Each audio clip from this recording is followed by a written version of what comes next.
Hi, I'm Laura Bartow from Studio One Stampers. It's week 4 in my series of the celebration weeks, and I can't wait to show you some really fun techniques. Now, you know that I can't help but throw in a few wonderful tips and how to do things. What I have for you this week is to show you a little bit about the Stamp-A-Ratus. Now, the Stamp-A-Ratus is what I think is the most exciting product that we sell as far as making your stamping go really, really well in a 2-step or 3-step or even 4-step stamping. This stamp set, Beautifully Happy, is just so perfect for using the Stamp-A-Ratus. You don't have to, but I'm going to show you tips and tricks, and I know it's going to make your stamping so much easier, especially if you're doing more than one. Well, let's get started and let me show you how to make these 2 great Beautifully Happy cards using the Stamp-A-Ratus and a technique called omitting. Wow, have I got your interest now? Let's get started. Well, this is an absolutely stunning stamp set, Beautifully Happy. It has 6 different greetings in it, as well as the flowers. And what's so fantastic about this set is that you don't have to color. If you love to color, you can, but it has all the fill-ins so that you don't have to actually color. You can just stamp the colors and just go right along.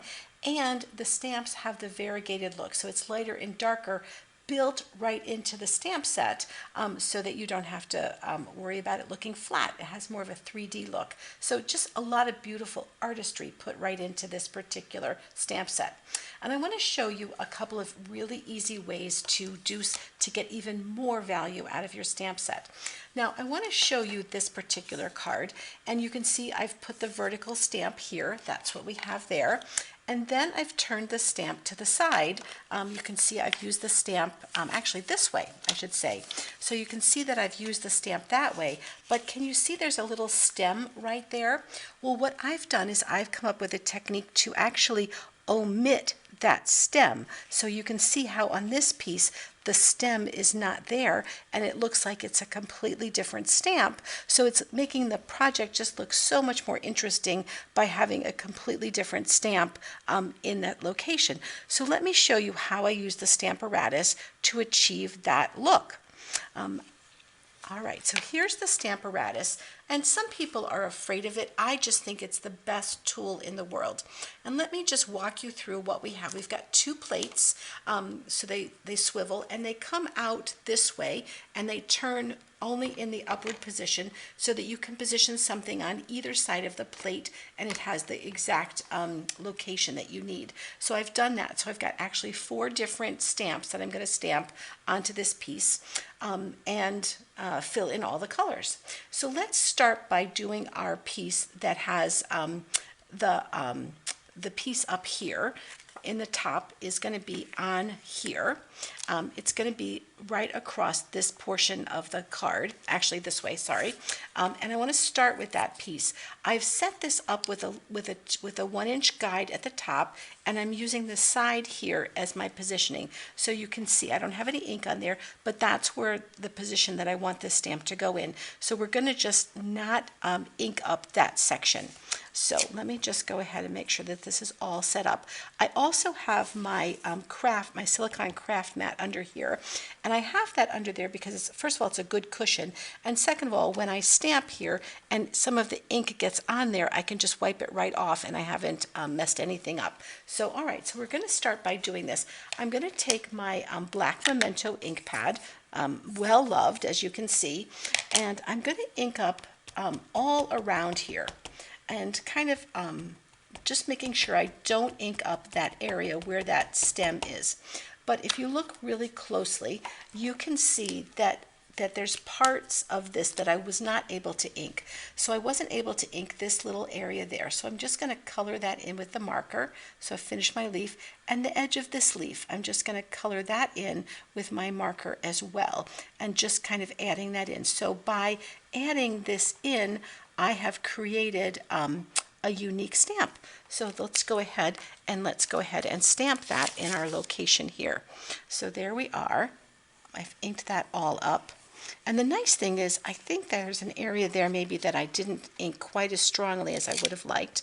Yes, and that gives me an opportunity to show you what I can do as well. And that is I can put this right back where it was, and I can add a little more ink right up in here, and then go ahead and put that back down exactly in that same spot. And now I've corrected that mistake. Isn't that wonderful? So it went right back in that same spot. All right, so now the only thing I need to do is add a little stem. So I'm just going to add a little stem kind of coming up so that leaf doesn't look like it's floating. There we go. And now I have what I think is a completely different looking piece. Now let's go ahead and add our other colors in. I'm going to go ahead and put in my Mango Melody. And so that's the color we're going to put in next here. And that's, that was the wrong thing. That was not the right color. I'm going to stop and show you how to clean up really quickly. That was supposed to be green. I'm so sorry, but look at how I can quickly clean that up. This is my, what's it called? I don't know, a chamois, that's what it's called. I meant to grab the green, but that's so quick to clean up. Now let's go with the green. There we are. That's going to look much better on those leaves, don't you think? And so I'm going to go ahead, and you can see that that just drops right in there. So when I set this up, what I actually did is I did just what we've done there. I've stamped the, I missed a little bit there. I'm just going to go push a little bit more right there. And look at how I can do that because it's perfectly lined up. So what I did is I did my outline, and then I laid the stamp right in the area that I wanted it to cover. So now I can go with my Mango Melody, and that will do my flowers. So there's my flowers right there. Oh, and see, I missed a little spot again. I should be a little more careful, maybe press a little harder. There we go. Let me just put that right back in the spot where it's good. And I could have put a magnet on there to really hold that in place, but this works really well. Oh, look at how pretty that is with the light and dark. I just love it. Now I'm going to switch this around and do my last little bit of green up there, and then I'll just finish that off right there. I don't need a lot of it, but it's easier just to ink the whole thing up and just drop that right in there. Okay, so there's my piece done that way. So I want to, again, grab my chamois, and I want to clean up that little bit of ink that's on my craft pad. And see how that just cleans up so nicely? And now I have a different orientation for this. I'm going to put this card in like this. I've put my two magnets down here right at the corner of my craft pad, and so that's going to be my direction for that. And so now I wanted to go ahead and turn this around, go back to putting on my, let's see, am I thinking correctly here? Actually, no, I want to go this way. That's what I want to do. So now so I want to put that up so that this will stamp right there. Always have to think about this a little bit. It's a little bit, I love it because it's a little bit like a puzzle. So now I do want to get that stem on there, and so I'm inking up the whole thing, and we'll go ahead and put that on right there. Put that down, and again I've got my little markers down here. So we'll flip this around and do the green. And that all the way down. I'll do my green leaves, and those will pop right in place. I just love how this all goes down so easily. And then we'll do the other green. I've got the other green on this side, so I'm going to do that next. It doesn't really matter which order you do them in, as long as you have that ready. And then I'll flip this around, and I'm ready for my flowers to drop in there with the Mango Melody. And you can see how quickly I can do this compared to if I wanted to color these. Of course, I could color them, but just look at that gorgeous piece. And it looks so much like it's been beautifully colored. It looks like it's different stamps because we did that little omitting technique. And now I just want to grab my black ink and drop a greeting in there. And I think I've picked this, let's see, yeah. So very happy. And I'm just going to drop that in right here. And I think that's a good spot for it. Yes, that's a perfect spot for it. And then these are the other two pieces that go into this card. This is Starry Sky, and that'll just drop into it. And I use Mango Melody for the background piece. So those just get glued together. Isn't that fun? Well, let me show you another way to use the Stamp-A-Ratus to make another great card that goes on a tag. So here's the next card that we're going to use, and I need to clean my ink off of here because I'm moving to a new color of ink. Now don't worry if your stamps get colored, because they just stain a little bit, and that's okay, because they actually are easier to use when you can see them a little bit, so I don't mind them being stained at all. And what I've done is I've cut this tag out of this tailor-made tags. This is a great set of dies. It's been a go-to for me for a long time, and I've gone ahead and I've stamped die cut this little piece here, and I think I want this card, the location of my stamping, to be about right there. But you can see, let's see, does that look about right? I think so. I think that's just where I want it. Maybe I'll move it up a hair. Now, you can see that I don't have anything to keep it in the right place.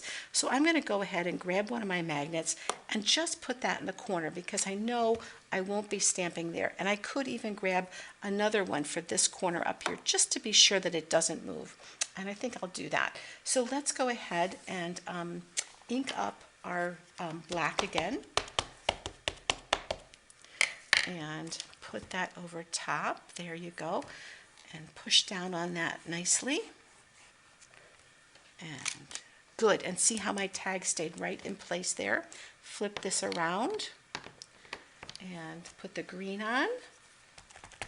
I'm just always amazed at the magic of all of this, at how fast this is to just produce all these great colors. And now I'm adding sweet sorbet, because I want these flowers to be sweet sorbet.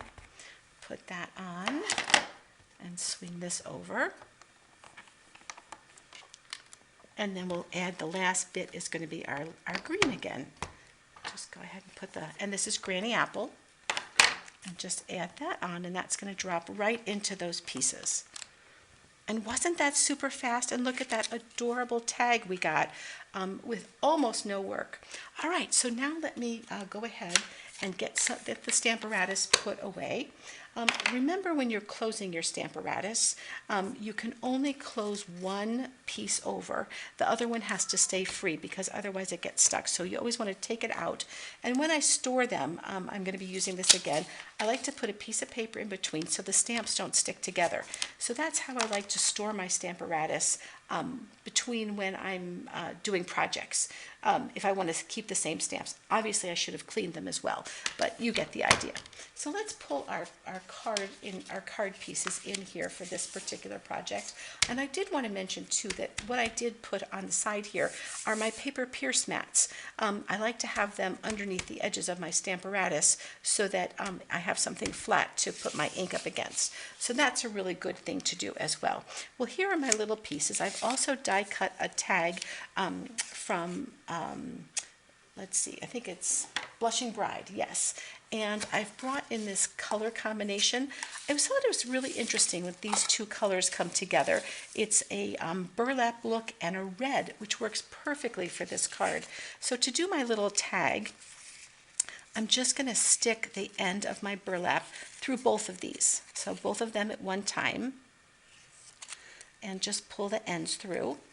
And I'm just going to fold them over, and I want to kind of make sure that I fold them flat as I can, and then I'll take the end of the red ribbon and I'm just going to tie a knot. I think I want this up a little bit more because I want to be able to trim off that ragged end, and I'm just going to tie a knot. So I've got the two of them up there, and you'll notice I haven't cut either ribbon.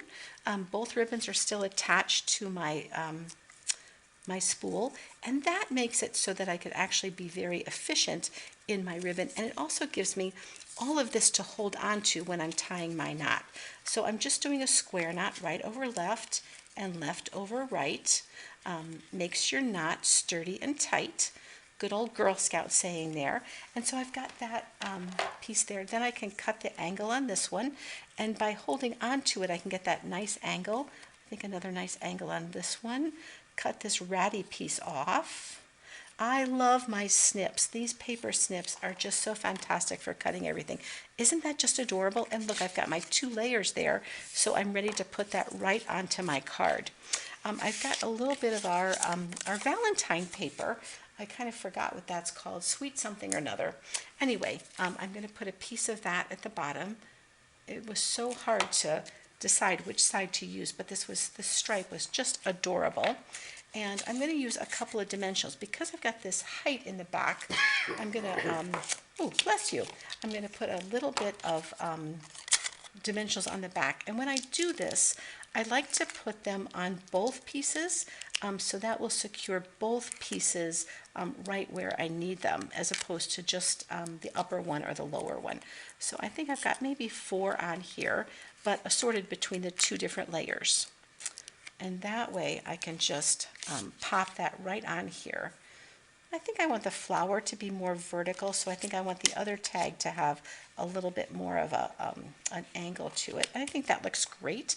And then it's just a matter of going ahead and making my my tag. And of course, this stamp set has all these different words in it, so many different choices. And what I've chosen to use is the double oval punch. I love this punch because I get both layers of my tag really, really easily. So I think this one I'm going to put thank you on. And I like to do that so that I can actually pop this into the punch. And you can see I've got this from the back. I'm just going to pop that in there, and you can see I can just frame it out really easily to get just the location that I want, so I don't have to worry that I might have stamped it crooked or whatever.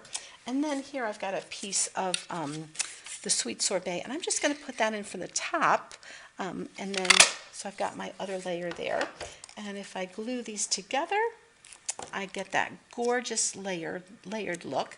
And of course I want to add a couple of dimensionals to the back of this. Now I want to just add them off to the side because it's going to go over top of my tag a little bit. So I want to make sure that it's not going to be too bulky right there. So I can just pop that on there right there. And look at that, a gorgeous card. It only needs one more thing, and that would be a beautiful detail in the center. So here I think maybe a yellow one, a nice big yellow one I think would be perfect. Isn't that beautiful? Doesn't that just finish the card beautifully? These are our glossy dots, and they just make the most beautiful accent. Well, I hope you've enjoyed this beautiful, beautiful card. I hope you enjoyed learning how to do omitting, maybe using a little bit of the Stamparatus, and to see the great versatility that you can get in this stamp set. It's only free till the end of February, so make sure you grab it so you don't miss out. Take care.